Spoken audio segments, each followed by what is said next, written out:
अगर मोदी जी ये बोल देते हैं पाकिस्तान, तो मुझे लगता है कि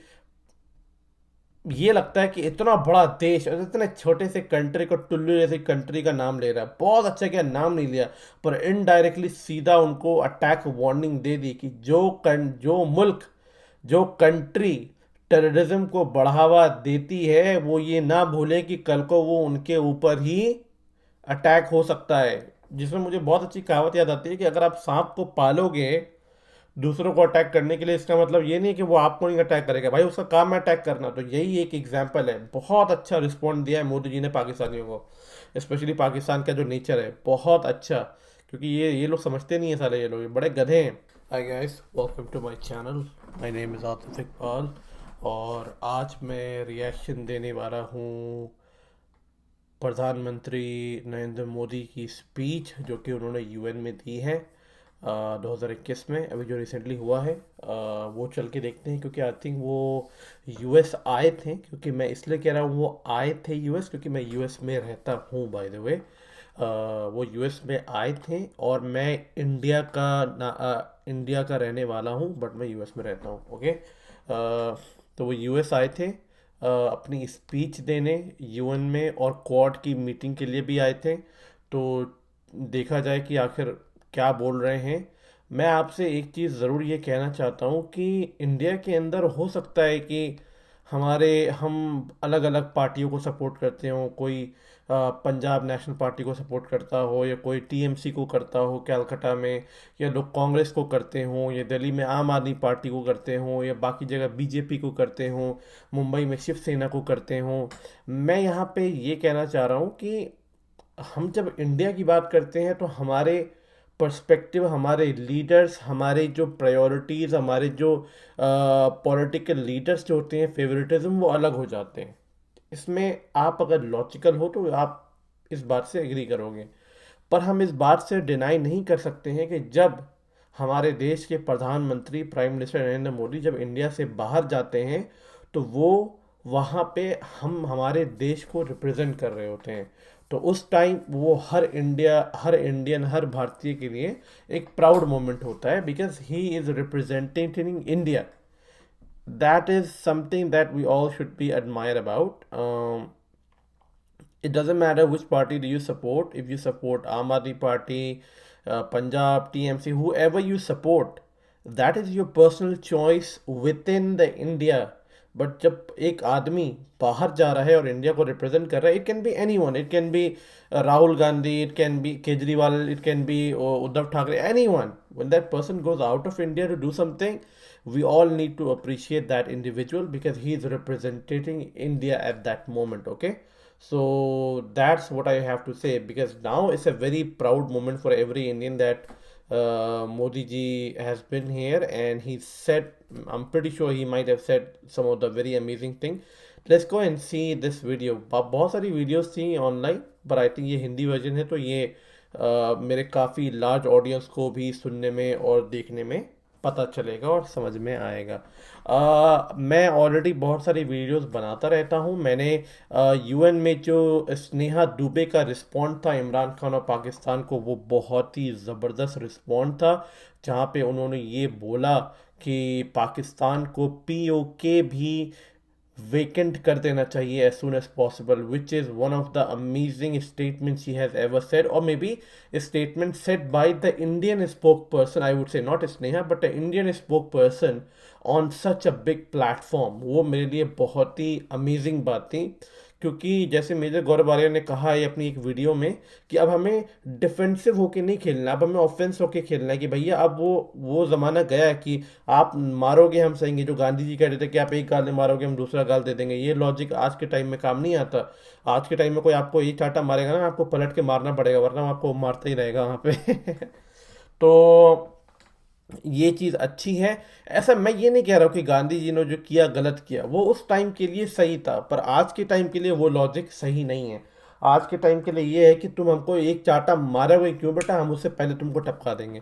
तो ये लॉजिक है। तो आई थिंक जो Indian spoke person Sneha Dubey ने बोला वो बहुत ही ज़्यादा रिमार्केबल था। नॉट बिकॉज कि वो एक फीमेल है, यंग है, आई जो कि यूपीएससी के टॉपर रह चुकी हैं, 23 साल की उम्र है, वो एक अलग बात है। पर ये जो स्टेटमेंट बोला है ये बहुत ही ज़्यादा दिखा रहा है कि अब इंडिया बहुत ज़्यादा डिफेंसिव मोड में बिल्कुल नहीं है, जो कि हम लोगों के लिए प्राउड मोमेंट है। और ऐसा होना भी चाहिए था, क्योंकि चाइना जिस तरीके से कर रहा है, हाँ, पाकिस्तान और बाकी देश हम डिफेंस होके नहीं कर सकते। हमें अब जो है करना पड़ेगा, ये स्टेप लेना पड़ेगा। तो देखते हैं कि आखिर मोदी जी क्या बोलते हैं। वो वीडियो बहुत अच्छी थी, बहुत इंटरेस्टिंग थी, आप जाके देखना ज़रूर। अगर मेरी वीडियो नहीं देखनी है तो आप जाके वो वीडियो ज़रूर देखो। ज़्यादा बड़ी नहीं है, 5-6 मिनट की वीडियो है। आपको बहुत प्राउड फील होगा इंडियन होने पे। इट डजेंट मैटर कि आप हिंदू हो, मुस्लिम हो, क्रिश्चियन हो, आपको हिंदुस्तानी होने पे बहुत गर्व होगा। आप देखना ज़रूर कि कैसी हमारी यंग जनरेशन इतनी फियर्स और फायरफुल है और बिल्कुल स्ट्रेट फॉरवर्ड है। हमें किसी से डरने की मतलब नहीं है, ठीक है। Let's go watch this video.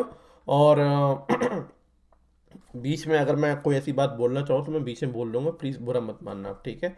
मैंने पंखे वंखे सब बंद किए हुए हैं क्योंकि ठंड हो रखी है यूएस में। आई थिंक विंटर थोड़ा स्टार्ट हो चुका है।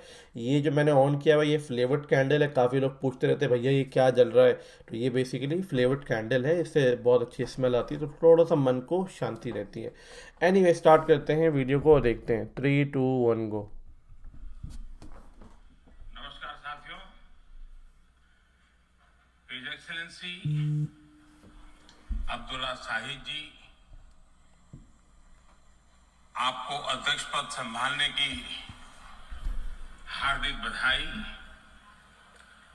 आपका अध्यक्ष बनना सभी विकासशील देशों और विशेषकर स्मॉल आइलैंड डेवलपिंग स्टेट्स के लिए बहुत गौरव की बात है। अध्यक्ष महोदय, गत 1.5 वर्ष से पूरा विश्व 100 साल में आई सबसे बड़ी महामारी का सामना कर रहा है। ऐसी भयंकर महामारी में जीवन गंवाने वाले सभी लोगों को मैं श्रद्धांजलि देता हूं और परिवारों के साथ अपनी संवेदनाएं व्यक्त करता हूं। अध्यक्ष महोदय, मैं उस देश का प्रतिनिधित्व कर रहा हूं जिसे मदर ऑफ डेमोक्रेसी का गौरव हासिल है। लोकतंत्र की हमारी हजारों वर्षों की महान परंपरा रही है। बिल्कुल। इस 15 अगस्त को भारत ने अपनी आजादी के 75वें साल में प्रवेश किया है। हमारी विविधता हमारे सशक्त लोकतंत्र की पहचान है। एक ऐसा देश जिसमें दर्जनों भाषाएं हैं, सही बात है, सैकड़ों बोलियां हैं, अलग अलग रहन सहन खान पान है।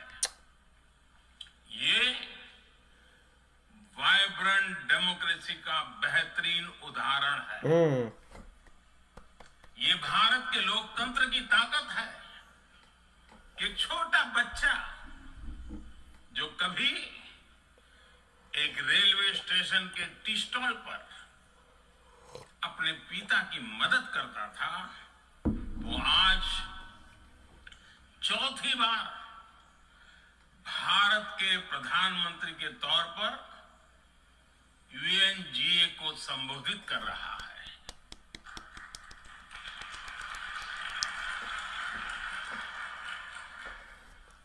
सबसे लंबे समय तक गुजरात का मुख्यमंत्री और फिर पिछले 7 साल से भारत के प्रधानमंत्री के तौर पर मुझे हेड ऑफ गवर्नमेंट की भूमिका में देशवासियों की सेवा करते हुए 20 साल हो रहे हैं और मैं अपने अनुभव से कह रहा हूं, yes, democracy can deliver. Hmm. Yes, democracy has delivered. Hmm. अध्यक्ष महोदय, एकात्म मानव दर्शन के प्रणेता पंडित दीनदयाल उपाध्याय जी की आज जन्म जयंती है. एकात्म मानव दर्शन यानी इंटीग्रल ह्यूमनिज्म, अर्थात स्व से समष्टि तक विकास और विस्तार की सहयात्रा. Expansion of the self, moving from individual to the society, the nation and entire humanity. और ये चिंतन अंत्योदय को समर्पित है. अंत्योदय को आज की परिभाषा में where no one is left behind कहा जाता है. इसी भावना के साथ भारत आज इंटीग्रेटेड इक्विटेबल डेवलपमेंट की राह पर आगे बढ़ रहा है. विकास सर्वसमावेशी हो, सर्वस्पर्शी हो, सर्वव्यापी हो, सर्वपोषक हो, यही हमारी प्राथमिकता है. बीते 7 वर्षों में भारत में 43 करोड़ से ज्यादा लोगों को बैंकिंग व्यवस्था से जोड़ा गया है, जो अब तक इससे वंचित थे. आज 36 करोड़ से अधिक ऐसे लोगों को भी बीमा सुरक्षा कवच मिला है, जो पहले इस बारे में सोच भी नहीं सकते थे. 50 करोड़ से ज्यादा लोगों को मुफ्त इलाज की सुविधा देकर भारत ने उन्हें क्वालिटी हेल्थ सर्विस से जोड़ा है. भारत ने 3 करोड़ पक्के घर बनाकर बेघर यानी होमलेस परिवारों को होम ओनर्स बनाया है. अध्यक्ष महोदय, प्रदूषित पानी भारत ही नहीं, पूरे विश्व और खासकर गरीब और विकासशील देशों की बहुत बड़ी समस्या है. ये तो बात है. भारत में इस चुनौती से निपटने के लिए हम 17 करोड़ से अधिक घरों तक पाइप से साफ पानी पहुंचाने का बहुत बड़ा अभियान चला रहे हैं. विश्व की बड़ी बड़ी संस्थाओं ने ये माना है कि किसी भी देश के विकास के लिए वहां के नागरिकों के पास जमीन और घर के प्रॉपर्टी राइट्स यानी ओनरशिप का रिकॉर्ड होना बहुत जरूरी है. दुनिया के बड़े बड़े देशों में बड़ी संख्या में ऐसे लोग हैं जिनके पास जमीनों और घरों के प्रॉपर्टी राइट्स नहीं है. आज हम भारत के 6 लाख से अधिक गांवों में ड्रोन से मैपिंग कराकर करोड़ों लोगों को उनके घर और जमीन का डिजिटल रिकॉर्ड देने में जुटे हैं.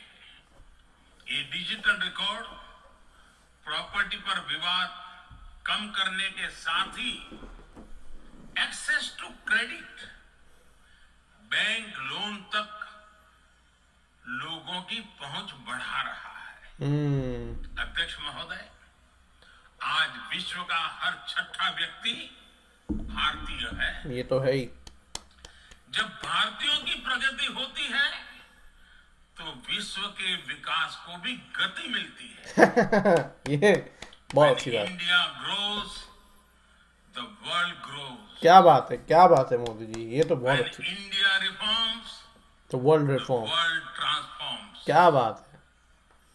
भारत में हो रहे साइंस और टेक्नोलॉजी आधारित इनोवेशंस इस पे कोई डाउट नहीं है। विश्व की बहुत मदद कर सकते हैं। जैसे इसरो कर रहा है। हमारे टेक सॉल्यूशंस का स्केल और उनकी कम लागत दोनों अतुलनीय है।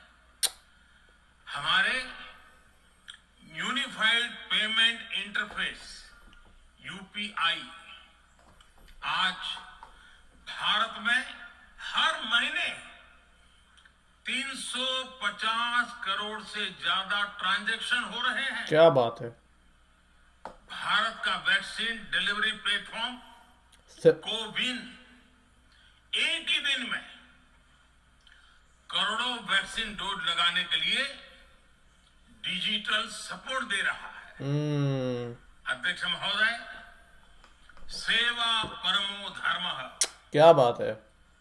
सेवा परमो धर्मः को जीने वाला भारत सीमित संसाधनों के बावजूद भी वैक्सीनेशन डेवलपमेंट और मैन्युफैक्चरिंग में जी जान से जुटा है। मैं यूएनजीए को ये जानकारी देना चाहता हूं कि भारत ने दुनिया की पहली डीएनए वैक्सीन विकसित कर ली है, जिसे 12 साल की आयु से ज्यादा के सभी लोगों को लगाया जा सकता है। एक और mRNA वैक्सीन, क्या बात है। अपने डेवलपमेंट के आखिरी चरण में है। Messenger RNA. भारत के वैज्ञानिक कोरोना की एक नेजल वैक्सीन के निर्माण में भी जुटे हैं। क्या बात है। मानवता के प्रति अपने दायित्व को समझते हुए भारत ने एक बार फिर दुनिया के जरूरतमंदों को वैक्सीन देनी शुरू कर दी है।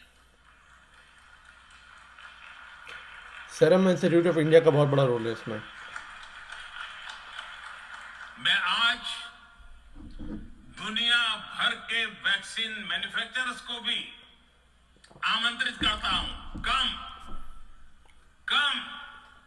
Make vaccine in India. अध्यक्ष महोदय, आज हम सब जानते हैं कि मानव जीवन में टेक्नोलॉजी का कितना महत्व है। सही बात है। लेकिन बदलते हुए विश्व में टेक्नोलॉजी विथ डेमोक्रेटिक वैल्यूज, ये सुनिश्चित करना भी आवश्यक है। भारतीय मूल के डॉक्टर्स, इनोवेटर्स, इंजीनियर्स, मैनेजर्स किसी भी देश में रहें, हमारे लोकतांत्रिक मूल्य उन्हें मानवता की सेवा में जुटे रहने की प्रेरणा देते रहते हैं। क्या बात है, बिल्कुल सच बोला, बहुत सच। और ये हमने इस कोरोना काल में भी देखा है। अध्यक्ष महोदय, कोरोना महामारी ने विश्व को यह भी सबक दिया है कि वैश्विक अर्थव्यवस्था को अब और अधिक डाइवर्सिफाई किया जाए। इसके लिए ग्लोबल वैल्यू चेन्स का विस्तार आवश्यक है। हमारा आत्मनिर्भर भारत अभियान इसी भावना से प्रेरित है। ग्लोबल इंडस्ट्रियल डाइवर्सिफिकेशन के लिए भारत विश्व का एक लोकतांत्रिक और भरोसेमंद पार्टनर बन रहा है। और इस अभियान में भारत ने इकोनॉमी और इकोलॉजी दोनों में बेहतर संतुलन स्थापित किया है। बड़े और विकसित देशों की तुलना में क्लाइमेट एक्शन को लेकर भारत के प्रयासों को देखकर आप सभी को निश्चित ही गर्व होगा। सच बात है। आज भारत बहुत तेजी के साथ 450 गीगावाट रिन्यूएबल एनर्जी के लक्ष्य की तरफ बढ़ रहा है। क्या बात है। हम भारत को दुनिया का सबसे बड़ा ग्रीन हाइड्रोजन हब बनाने के अभियान में भी जुट गए हैं। क्या बात है, वाह। अध्यक्ष महोदय, हमें अपनी आने वाली पीढ़ियों को जवाब देना है कि जब फैसले लेने का समय था तब जिन पर विश्व को दिशा देने का दायित्व था वो क्या कर रहे थे। आज विश्व के सामने रिग्रेसिव थिंकिंग और एक्सट्रीमिज्म का खतरा बढ़ता जा रहा है। इन परिस्थितियों में पूरे विश्व को साइंस बेस्ड रेशनल और प्रोग्रेसिव थिंकिंग को विकास का आधार बनाना ही होगा। साइंस बेस्ड अप्रोच को मजबूत करने के लिए भारत एक्सपीरियंस बेस्ड लर्निंग को बढ़ावा दे रहा है। हमारे यहाँ स्कूलों में हजारों अटल टिंकरिंग लैब खोली गई है, इंक्यूबेटर्स बने हैं और एक मजबूत स्टार्टअप इकोसिस्टम विकसित हुआ है।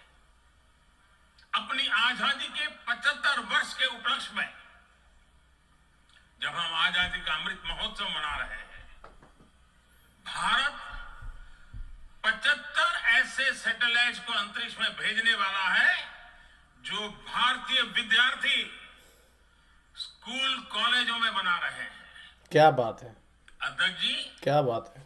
दूसरी ओर रिग्रेसिव थिंकिंग के साथ जो देश आतंकवाद का पॉलिटिकल टूल के रूप में इस्तेमाल कर रहे हैं, पाकिस्तान, उन्हें ये समझना होगा कि आतंकवाद उनके लिए भी उतना ही बड़ा खतरा है। सही बात है, बहुत अच्छी बात। ये सुनिश्चित किया जाना बहुत जरूरी है कि अफगानिस्तान की धरती का इस्तेमाल आतंकवाद फैलाने और आतंकी हमलों के लिए न हो। हमें इस बात के लिए भी, क्या बात है, हमें इस बात के लिए भी सतर्क रहना होगा। इंडिया ने बोल दिया ओपनली, क्या बात है। कि वहां की नाजुक स्थितियों का कोई देश अपने स्वार्थ के लिए एक टूल की तरह इस्तेमाल करने की कोशिश न करें। इस समय अफगानिस्तान की जनता को, वहां की महिलाओं और बच्चों को, वहां की माइनॉरिटीज को मदद की जरूरत है। सच बात है। और इसमें हमें अपना दायित्व निभाना ही होगा। अध्यक्ष महोदय, विश्व गुरु हैं हम भाई। हमारे समंदर भी हमारी साझी विरासत है। इसलिए हमें यह ध्यान रखना होगा कि ओशन रिसोर्सेज को हम यूज करें, एब्यूज नहीं। क्या बात है। हमारे समंदर अंतरराष्ट्रीय व्यापार की लाइफलाइन भी है। इन्हें हमें एक्सपांशन और एक्सक्लूजन की दौड़ से बचाकर रखना होगा। रूल बेस्ड वर्ल्ड ऑर्डर को सशक्त करने के लिए अंतरराष्ट्रीय समुदाय को एक सुर में आवाज उठानी ही होगी। सुरक्षा परिषद में भारत की प्रेसिडेंसी के दौरान बनी विस्तृत सहमति विश्व को मैरीटाइम सिक्योरिटी के विषय में आगे बढ़ने का मार्ग दिखाती है। अध्यक्ष महोदय, भारत के महान कूटनीतिज्ञ आचार्य चाणक्य ने सदियों पहले कहा था, कालातिक्रमात्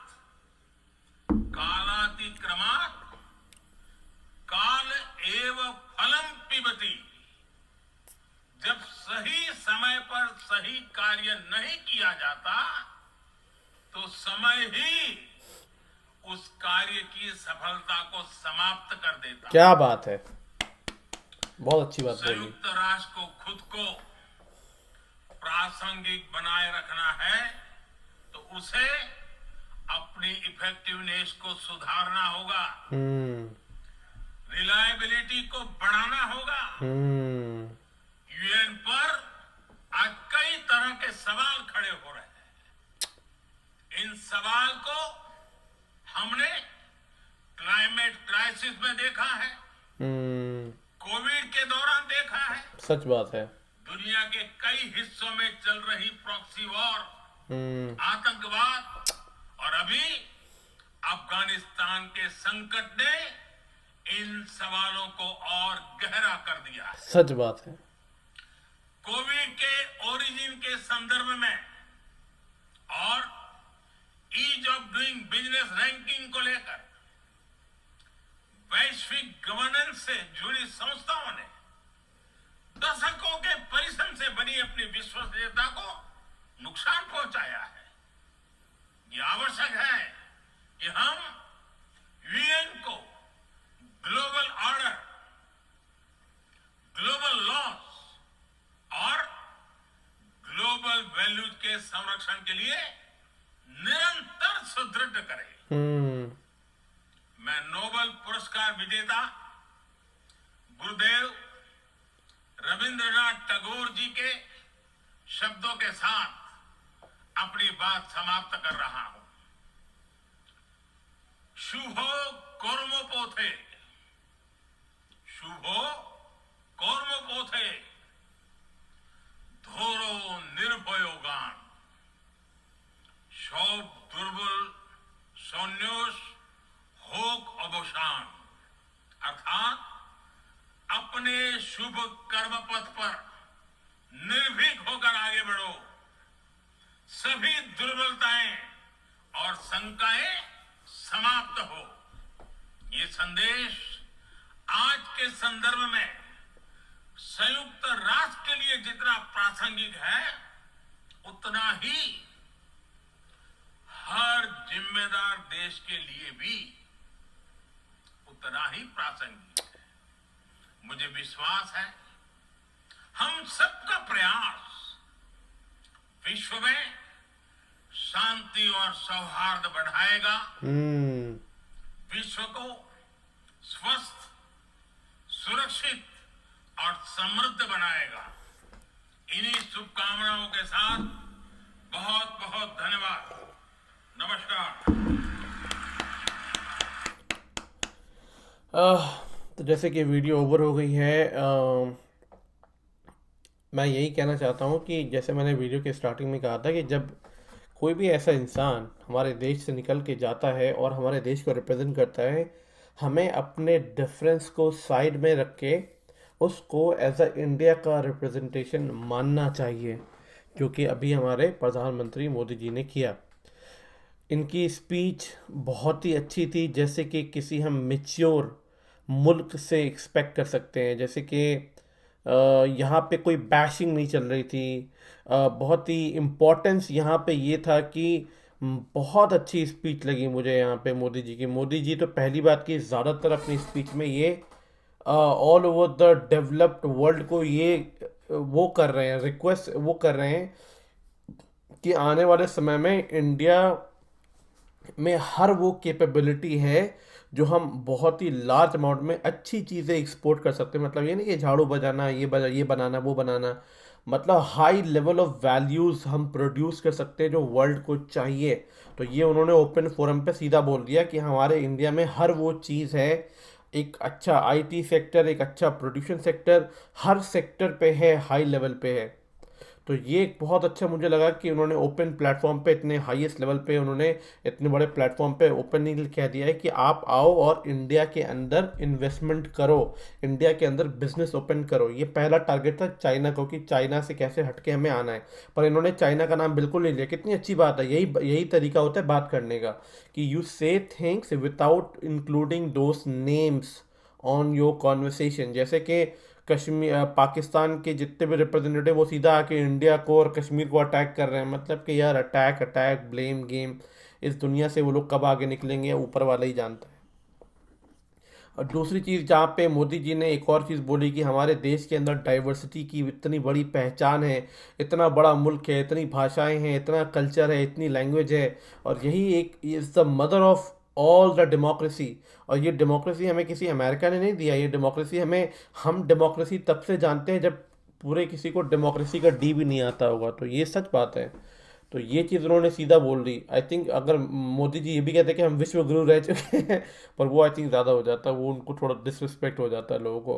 पर ये है, तो ये भी चीज़ उन्होंने बहुत अच्छी तरीके से बोली। उन्होंने बोला कि अभी हम 73 सैटेलाइट लॉन्च करने वाले हैं, जो कि हमारे इंडियन स्टूडेंट के बनाए हुए हैं। ये भी बहुत बड़ी बात है, मतलब स्टूडेंट की बनाई हुई चीज़ों को लॉन्च, आई थिंक मुझे लगता है कि वो बहुत ही ज़्यादा एक्स्ट्रा ऑर्डिनरी और बहुत ही ज़्यादा कूल होगा। जब, क्योंकि स्टूडेंट अगर डालेंगे तो बहुत खतरनाक चीज़ डालेंगे, जितना मैं यही कह सकता हूँ।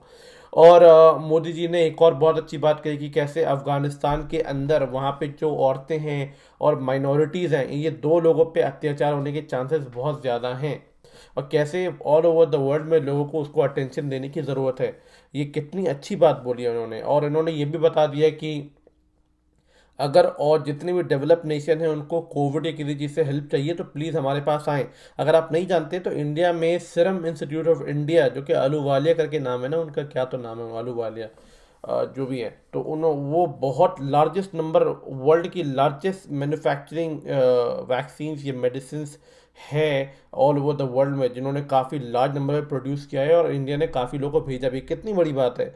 तो इन सारे कॉन्वर्सेशन में कहीं भी ये नहीं लग रहा था कि हम किसी को बैकलैश कर रहे हैं, या हम, इसमें पूरे कॉन्वर्सेशन में एक फील आ रही थी कि हमारा मुल्क कितना मिच्योर हो चुका है, हम कितना ऐसी बात कर रहे हैं जैसे कि बड़े लीडर्स बात करते हैं। हम यहाँ पे ब्लेम गेम नहीं कर रहे हैं, एक्यूज नहीं कर रहे, वी आर टॉकिंग लाइक कि, और हम किसी से भीख भी नहीं मांग रहे हैं, हम कह रहे हैं कि भैया, we are the one that you guys are looking for, you know, तो we are those people that you are looking for। तो बहुत ही अच्छा एक कॉन्वर्सेशन था, बहुत ही अच्छी स्पीच थी। मोदी जी ने उनको भी कह दिया कि जो लोग, और मोदी जी ने पाकिस्तान की माँ बहन एक कर दी, उसका नाम नहीं लिया। और आई थिंक बहुत अच्छा किया, क्योंकि वो नाम डिजर्व भी नहीं करता। अगर ये बोल देते हैं, अगर मोदी जी ये बोल देते हैं पाकिस्तान, तो मुझे लगता है कि, ये लगता है कि इतना बड़ा देश और इतने छोटे से कंट्री को, टुल्लू जैसे कंट्री का नाम ले रहा है। बहुत अच्छा किया, नाम नहीं लिया, पर इनडायरेक्टली सीधा उनको अटैक वार्निंग दे दी कि जो मुल्क, जो कंट्री टेररिज्म को बढ़ावा देती है, वो ये ना भूले कि कल को वो उनके ऊपर ही अटैक हो सकता है। जिसमें मुझे बहुत अच्छी कहावत याद आती है कि अगर आप सांप को पालोगे दूसरों को अटैक करने के लिए, इसका मतलब ये नहीं कि वो आपको नहीं अटैक करेगा, भाई उसका काम है अटैक करना। तो यही एक एग्जाम्पल है। बहुत अच्छा रिस्पॉन्ड दिया है मोदी जी ने पाकिस्तानियों को, स्पेशली पाकिस्तान का जो नेचर है बहुत अच्छा। क्योंकि ये लोग समझते नहीं है सारे, ये लोग ये बड़े गधे हैं। ये देखो कितनी ज़बरदस्त स्पीच है इमरान खान। मैं तो कह रहा हूँ कि पाकिस्तान से कंपेयर ही नहीं करना चाहिए हमें, बट अगर हम ऑल ओवर द वर्ल्ड के लीडर से भी कंपेयर करें, व्हाट एन अमेजिंग स्पीच, बहुत अच्छी बात है। We all Indian should be very proud of what he has said on this big forum, and I am very happy and proud to see कि India इतने, क्योंकि ये मोदी जी नहीं है। एक चीज़ आपको समझना बहुत ज़रूरी है कि वहाँ पे जो बैठ के जो आदमी बात कर रहा है, वो is not a Modi ji, he is not a BJP आदमी, ही इज़ इंडिया। वो इंडिया है, इंडिया रिप्रेजेंट हो रहा है वहाँ से, ये समझना ज़रूरी है। देखो, ये पॉलिटिकल लीडर आज नहीं कल बदल जाएंगे। चलो आज मोदी जी हैं, कल कोई और आ जाएगा, परसों कोई और आ जाएगा, 50 साल के बाद कोई और आ जाएगा। मतलब यहाँ पे कि वहाँ पे वो जो इंसान वो हमारे देश को रिप्रेजेंट कर रहा है, तो that is actually India being represented on that forum. बहुत बड़ी बात है, बहुत ही प्राउड मोमेंट था। एनीवे मैं और ज़्यादा नहीं बोलना चाहता। अगर आपको ये रिएक्शन अच्छा लगा हो तो ज़रूर कमेंट सेक्शन में जाके बताना। मुझे बहुत मज़ा आया, आपको मज़ा आया कि नहीं आया, प्लीज़ अपना फीडबैक देना, मुझे पढ़ने में बहुत मज़ा आएगा और I would love to respond back to those amazing feedbacks. और अगर आपको कोई ऐसी सजेशन है तो आप मुझे कमेंट सेक्शन में जाके दे सकते हैं। मैं आपसे मिलता हूँ नेक्स्ट वीडियो में, तब तक के लिए अपना ध्यान रखें।